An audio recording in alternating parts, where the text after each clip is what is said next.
ကာလာအိုကေတရှင်းကိုဘယ်လိုဆိုရမလဲဆိုတော့ညီကိုအတွက်ပဲဖြစ်ပါတယ်ဒါလေးကမေးထားလို့ပေါ့နော်အဲ့တော့ TikTok မှာကာလာအိုကေတရှင်းကိုမဆိုတတ်တဲ့ညီကိုအတွက်ကိုဒါအထူးပြုလုပ်ထားတာပဲဖြစ်ပါတယ်အဲ့တော့ကျွန်တော်နဲ့အတူတူ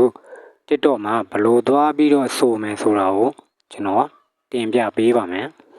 အဲ့တော့ပထမဆုံးအနေနဲ့ကကျွန်တော်တို့က TikTok တွေကိုသွားပြီးတော့သွားမှာပဲဖြစ်ပါတယ်အဲ့တော့ TikTok တွေကိုဝင်လိုက်ပါ TikTok တွေကိုသွားလိုက်မယ်ပေါ့နော်အဲ့တော့ TikTok တွေကိုသွားပြီးတော့ TikTok တွေကိုနှိပ်လိုက်โอเคအဲ့လိုလေးနှိပ်ပြီးပြီဆိုရင်တော့ဒီလိုလေးတွေပေါ်လာရင်ရှေ့ရဆက်ပါလေးမှာကာလာအိုကေတရှင်းဆိုကြမယ်ဆိုတော့ရိုက်ရှာလိုက်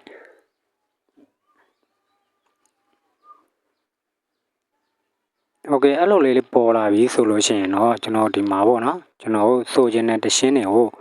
ဘယ်လိုဆိုရမလဲအမှန်ကာလာအိုကေတရှင်းတွေအများကြီးပေါ့နော်အများကြီးပေါ်လာပြီအဲ့တော့ကျွန်တော်ကတော့ထပ်နာကိုဆွဲလိုက်မယ်ထပ်နာကိုဆွဲတင်လိုက်ကျွန်တော်ကြိုက်တဲ့တရှင်းလေးတစ်ပုဒ်ကိုကျွန်တော်ရွေးပေးမယ်ပေါ့နော်ကျွန်တော်ကြိုက်တဲ့တရှင်းကဘယ်တရှင်းကိုရွေးရမလဲဆိုတော့ကျွန်တော်ရာတက်ခိုင်တရှင်းကိုလိုက်ရှာမယ်ဟောဒီမှာတွေ့ပြီ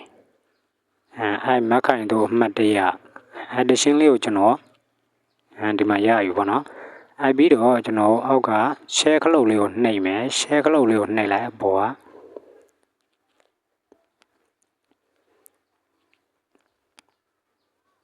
share ခလုတ်လေးကိုနှိပ်မယ်share ခလုတ်လေးကိုနှိပ်ပြီးမှယူလို့ရမယ်ပေါ့နော်အဲ့တရှင်းကအတူတူဟိုဘက်ဒီဘက်ဆိုရမှာပေါ့နော်အဲ့တော့ share ခလုတ်လေးကိုတရှင်းနှိပ်ပြီးတော့နည်းနည်းဆွဲလိုက်အဲ့ပြီးတော့ DUT test ဆိုတာလေးကိုနှိပ်လိုက်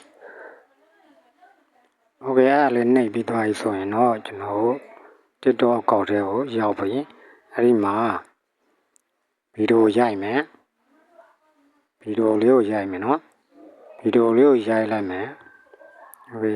အဲ့လိုလေးနှိပ်ပြီးသွားရင်ထားထားပေးမယ်ဒါလေးပြည့်အောင်ထားပေးမယ်ပေါ့နော်ဒါလေးပြည့်မှသာကိုယ့်ရဲ့ကိုယ်လည်းဆိုလို့ရပါတော့အဲ့မှာရိုက်နေရင်လည်းဆိုလို့ဆိုနေပေါ့နော်အဲ့ဒါဆိုရင်တော့တစ်ဖက်ကစာသားကိုလည်းကြည့်လို့ရမယ်တစ်ဖက်ကလည်းအတန်လည်းပါမယ်ပေါ့နော်ဒါလေးပြည့်အောင်စောင့်ပေးမယ်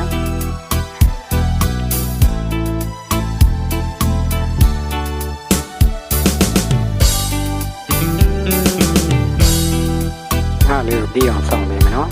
ဗီဒီယိုရိုက်တာလေးနဲ့ဆိုတာလေးနဲ့ကိုပြည့်အောင်စောင့်ပေးမယ်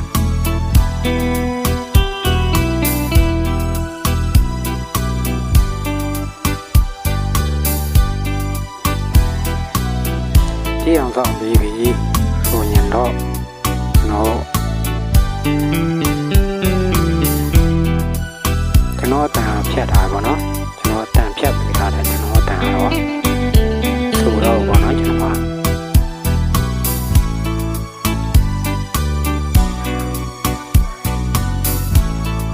โอเคအဲ့လိုလေးပြည့်သွားပြီဆိုပြည့်သွားလို့ရှိရင်တော့တင်မယ်ဆိုတာလေးကိုနှိပ်လိုက်နော်